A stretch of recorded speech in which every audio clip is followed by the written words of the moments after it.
Oh, wait. There we go. Oh, transcription, very cool. All right, everyone. Hi, welcome. We are officially live, and we just want to let everyone know that we will be recording this today. We're going to give everyone just a couple more moments to join. It looks like we have most of our 11th grade advisories, but we're waiting on a couple more. So thanks for your patience.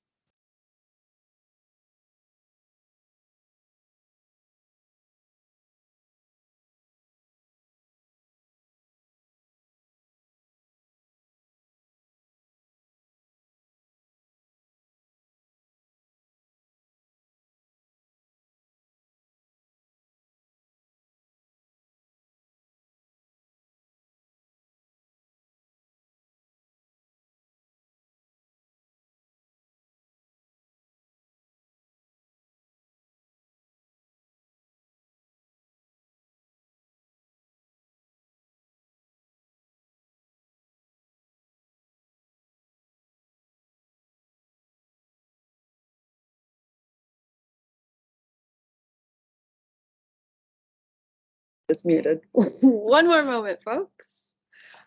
Quick shout out to Mr. Faulkner's advisory for having us this afternoon. Make some noise, guys.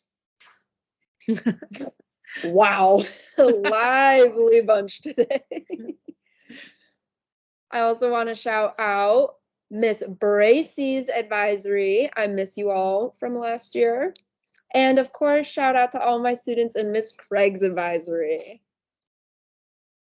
All right, well, just a little bit more energy next time I call on y'all, please. Just a, no, I'm getting head nods.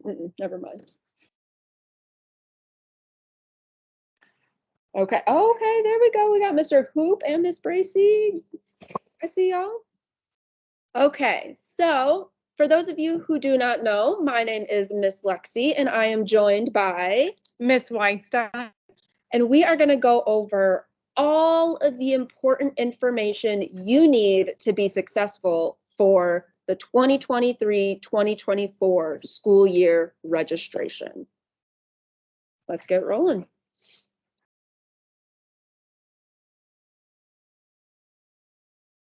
Okay, so today there are 3 things that we would like you to leave with, 3 objectives. The first one, which I think as 11th graders, you're all experts on at this point, is to understand the 24 credit breakdown. Easy peasy. That second one is to better understand graduation pathways. As 11th graders, this is going to be very important in your next year, because I'm assuming y'all probably want to graduate, huh? Again, the response killing me. Okay, and the third objective is that we are going to prep you to choose your elective classes. I'm gonna hand it over to you. Okay, so now I am gonna go over the 24 credit breakdown. So you need 24 credits to graduate from Franklin High School. So to get into that, so there are 17 core requirements that you must have. So that starts with having 4 years of English, 3 years of a science, 3 years of a math, 3 social studies. So this counts as World History 1, AP Human Geo, sophomore year, US History, junior year, and 1 semester of American Government. So then you have 2 credits of health and fitness. So that's a half a credit of family health and then 1.5 credits of PE. Then you need 1 credit of art and 1 credit of career and technical education, CTE credit. We can talk a little about waivers. So there is an option to waive PE. You still need to meet 24 credits. So if you waive PE, you will then replace that PE course with something else in your schedule. And again, to waive PE, that actually starts junior year. So we can give you more information on that. So speak to your counselor. That's really a one-on-one conversation you can have with your counselor to go over how are you going to meet that requirement? And then, okay, here is the breakdown again, but I just wanted to highlight that the world language requirement is 2 years of the same language. And this requirement is specifically for students looking to go to a 4-year college or university. So this is not included in something that you need to graduate, but is something that you need to go on to post-secondary college specifically. I have a question. Yes. What if I speak another language already? Great question. So if you speak another language, and we are going to break that down a little bit later too, you have the option to take the stamp test in the language that you speak, and you can earn up to 4 credits. So that is equivalent to 4 years of a language, and that meets the requirement. Nice. Okay, so that was already objective 1. If you or anyone in your class has any questions, please feel free to drop those in the chat. But after hearing this for many years, I think y'all are experts on the 24 credit breakdown. But we are now going to dive into graduation pathways. Are y'all ready? Yes, okay, they're ready. Next slide, please. All right, so there are 3 ways to meet your graduation pathway. 1 is in language arts and math. 1 is in career technical education. And the 3rd is through the military or the ASVAB exam. Let's dive in a little bit deeper into language arts and math. So if you choose to meet your graduation pathway in language arts and math, you have quite a few options as to how to do that. The first 2 or 3 checkboxes under language arts, which is Bridge to College English and UW in the high school, those are classes that you can take here at Franklin that satisfy the language arts graduation pathway. The math counterpart classes are AP Calculus, AP Computer Science, AP Statistics, Bridge to College Math, Pre-Calculus, which is Math 141 and 142, or Math 107, Math and Society. Now, there is another way that you can make both of these pathways, and those are by taking 100 level classes in both English and math at Running Start. Any questions so far about the graduation pathways for language arts and math? All right, drop them in the chat. Now, there's one other way that you can meet this pathway, and that is through testing. Now, I'm not from Washington, and I haven't been a school counselor too long, so I don't know when everyone takes the SBAC. But if you score a 2548 in language arts and a 2595 in math, that is met. Same for the SAT exam. You will all be taking that next year in the fall as 12th graders. And if you score a 412 in language arts or a 430 in math, that will also meet the requirements. Now, Ms. Weinstein, I have a question. Can I meet the language arts pathway in a class, but pass the exam for math? Or do I have to do the same for both of these? No, you have to meet the requirement individually. So if I met the SBAC, I passed the SBAC in math, that meets the math pathway. And then I would still need to meet the requirement for English by picking one of the following. Oh, okay. I have a question for you, Miss Lexi. Yeah. I am now a senior, and I did not select Bridge to College math or English, my schedule, but I was placed into that class. Why am I in Bridge to College math when I've already met my 3 years of math requirement? That is a great question. So 1, language arts is the core credit where you need 4 credits of. So that is one reason. The other reason might be because you haven't met your language arts pathway in one of these other examples. Thank you, Miss Lexi. You're welcome. Now let's check out that other way to meet the graduation pathway, career technical education. Now this is a little confusing. You know, we have CTE credits at Franklin. However, we do not yet have pathways at Franklin that will meet this pathway. I know it's confusing, but there is an option that our district offers, and those are called skill centers. These are really cool classes offered in the AM and the PM.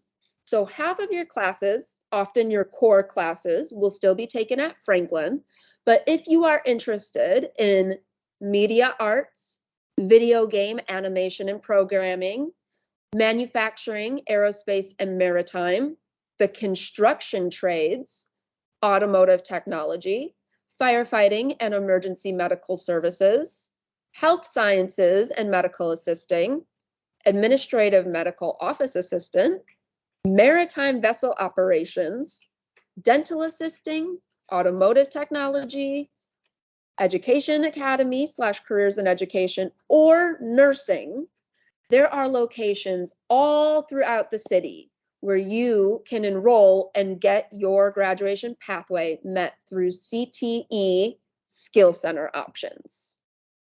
This will be an option that you can register for when we meet with you in your science classes later this and the next couple weeks. But this is a great screenshot that shows where these programs are and the programs available. Thanks, Miss Lexi.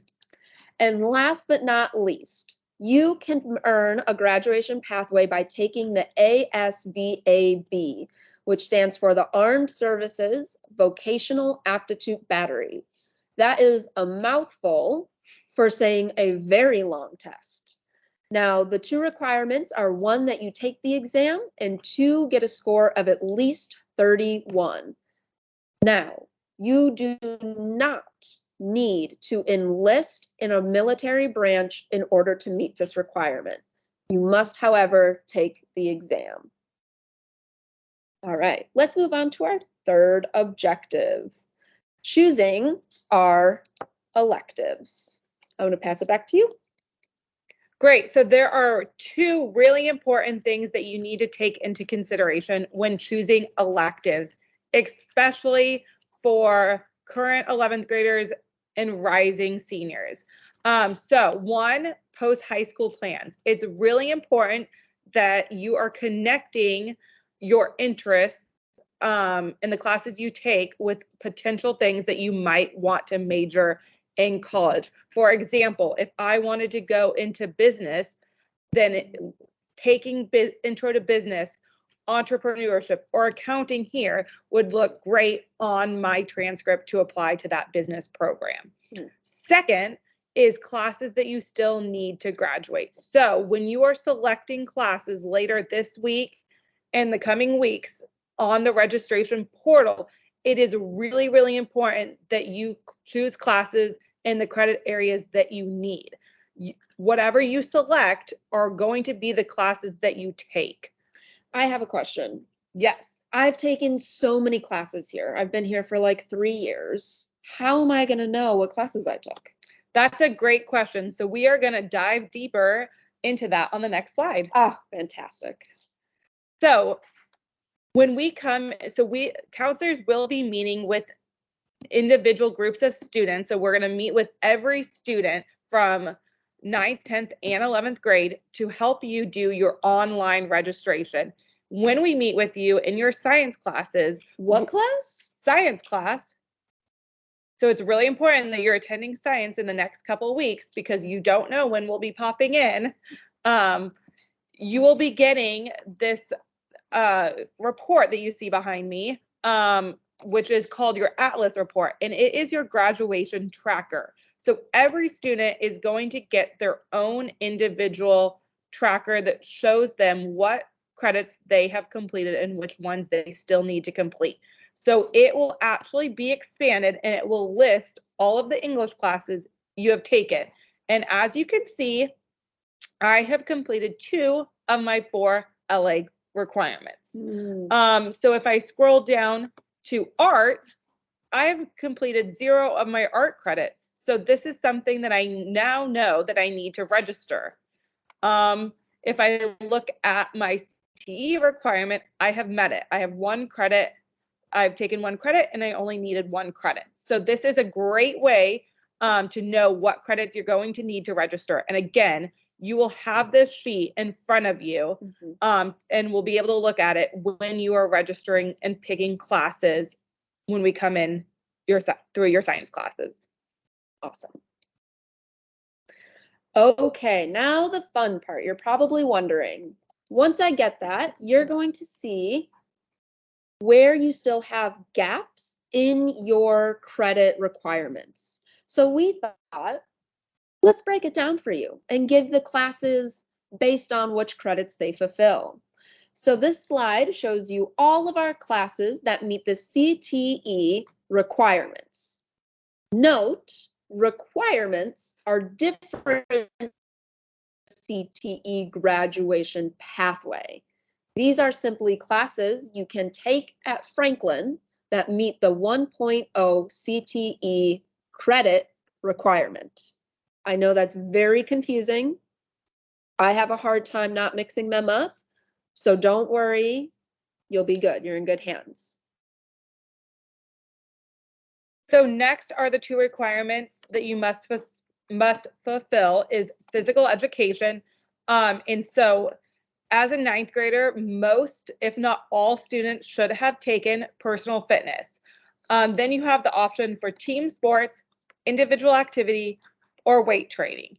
It's really important that you would take at least 1 PE class here at Franklin because there is a component which is your PE competency test that is embedded within this course. If you have not taken one of these PE courses and you plan to waive all of your PE requirements, that is a conversation you need to have with your counselor to ensure that you meet the PE competency test requirement. Next is our list of fine arts. Again, these are all of our different electives that will meet your art credit. And again, Miss Lexi, how many art credits are required for graduation? 1 whole art credit, which is 2 art classes. Thank you. And finally, world language. So world language is an interesting one because I don't know if you know this, Ms. Weinstein, but many students at Franklin speak multiple languages. And we want to get you credit for that. So there are currently 3 languages that are offered at Franklin: Spanish, Chinese, and Japanese. Now, we also offer stamp testing, which we briefly talked about at the beginning of this broadcast, and that can be given in really any language. It's a test that tests your speaking, listening, reading, and writing in a language of your choice. So that is another way that you can earn credits in the world language department. I have a question, Miss Lexi. Yeah. What if I speak 2 other languages? You can get tested in both of those. And our final option is our partnership with One World Now. This table that you're seeing is a list of all of the languages that they offer and the days and times in which they offer them. Now, most of these are online, which means they're accessible to all of us. The one caveat is that classes start, I believe, in October. So unlike classes at Franklin, well, we always try to start world language at the beginning of the year. Very hard to walk into Spanish 2B if you haven't had Spanish 2A. But One World Now, you have to start in October and go through the whole year, but you can also earn credit there. Great. I have one last announcement. So I know a lot of students are, especially at the 11th grade, might be interested in taking Running Start or doing Skill Center next year. If you are interested in either of those programs, there will be a space in your online registration where you select Skill Center or Running Start.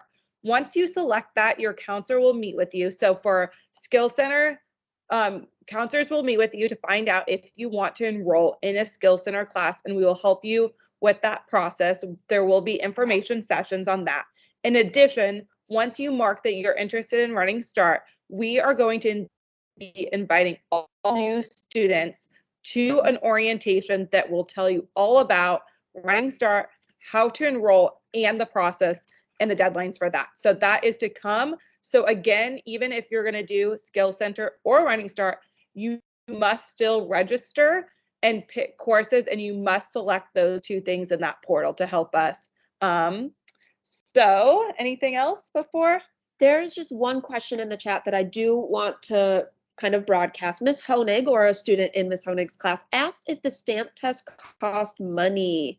The great news is no, that is free, provided by the district and the school. So you can get that with no cost to you. Miss Lexi, how do I sign up for a stamp test? Oh, great question.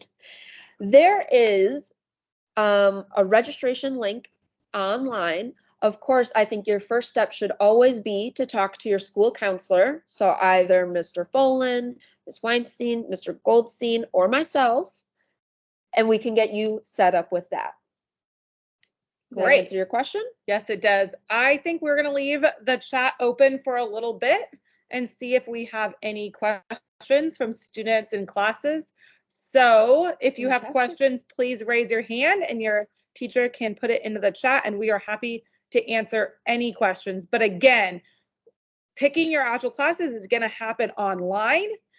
We will be sending out elective sheets that list out all of your electives so that you can pre-look at some of those classes and look at what you might be interested in. So that could help you when you get to registration in your science class. But again, we will be giving you your credits and that information in your science class, so you'll have everything you need, and we will be there to support you in this process. Thank you all for having us today. Thank you. And we are just going to leave it on for a few minutes to see if there are any more questions.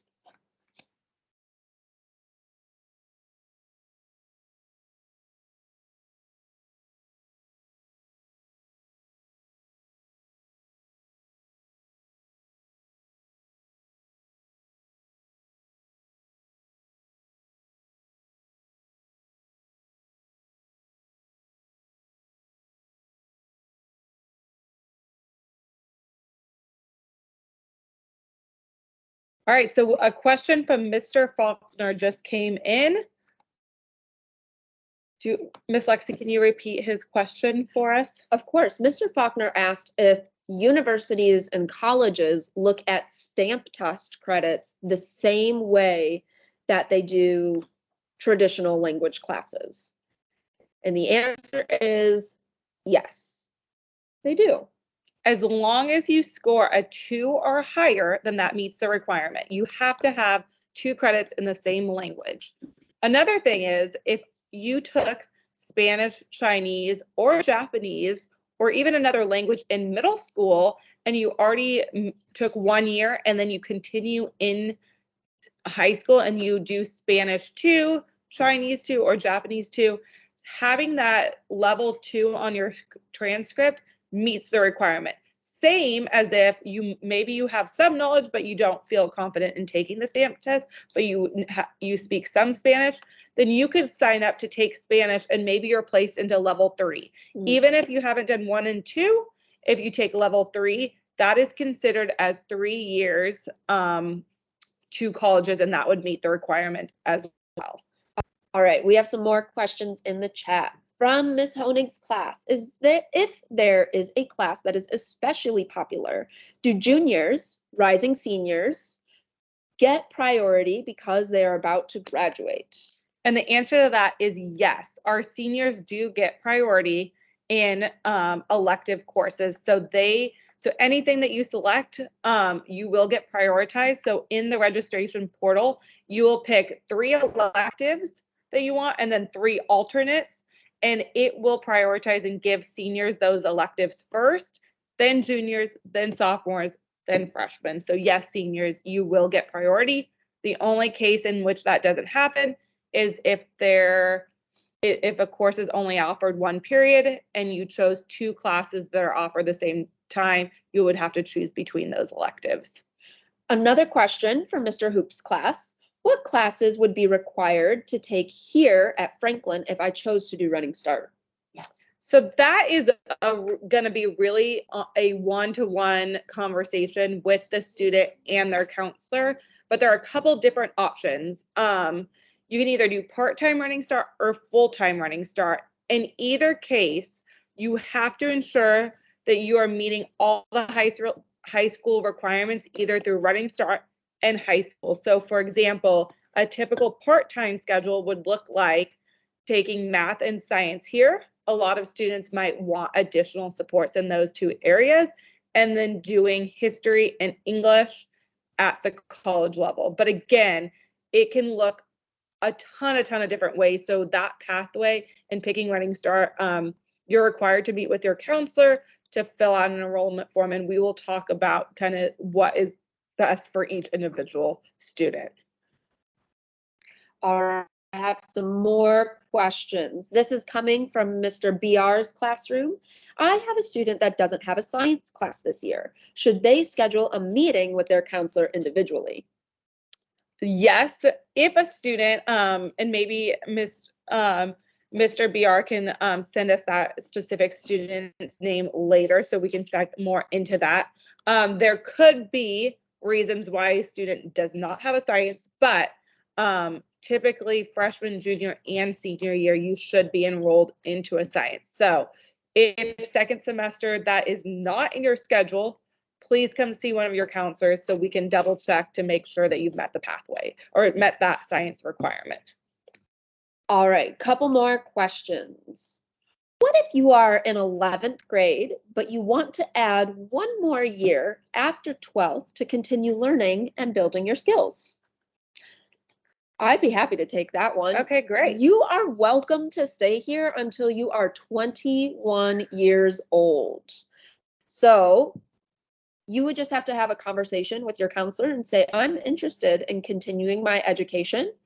What can that look like? And I know particularly for me, there are a lot of students on my caseload that take 1 or 2 additional years in high school to continue working on their skills.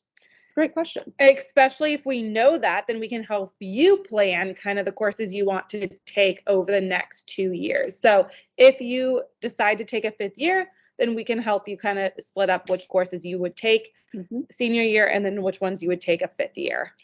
So again, that is really common and we would love to talk about that more with you. And final question for now, coming from Miss Bracey's class.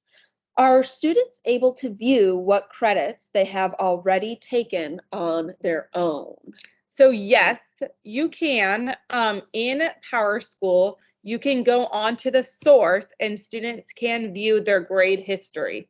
So you can see which courses you have already taken and the grades that you have received. So if you are going in and looking at your grade history, just know that if you see any I's or any E's, then those are credits that you must make up. And it won't look as pretty as Atlas. You'll have to do a little bit of scrambling to see and keep track of how many language arts credits, how many science. It doesn't come out all pretty. It comes out grade by grade. So the classes you took 9th grade and 10th grade, just a little bit more work, but you're more than capable and able to do that. The Atlas report is really nice tool because it's going to outline beautifully what classes you've taken and which ones you still need. I am not seeing any more questions in the chat. But we want to thank all of you for your participation today and hopefully gained a better understanding of what graduation pathways you're going to meet next year and what classes you're interested in taking. Thank you all. Bye.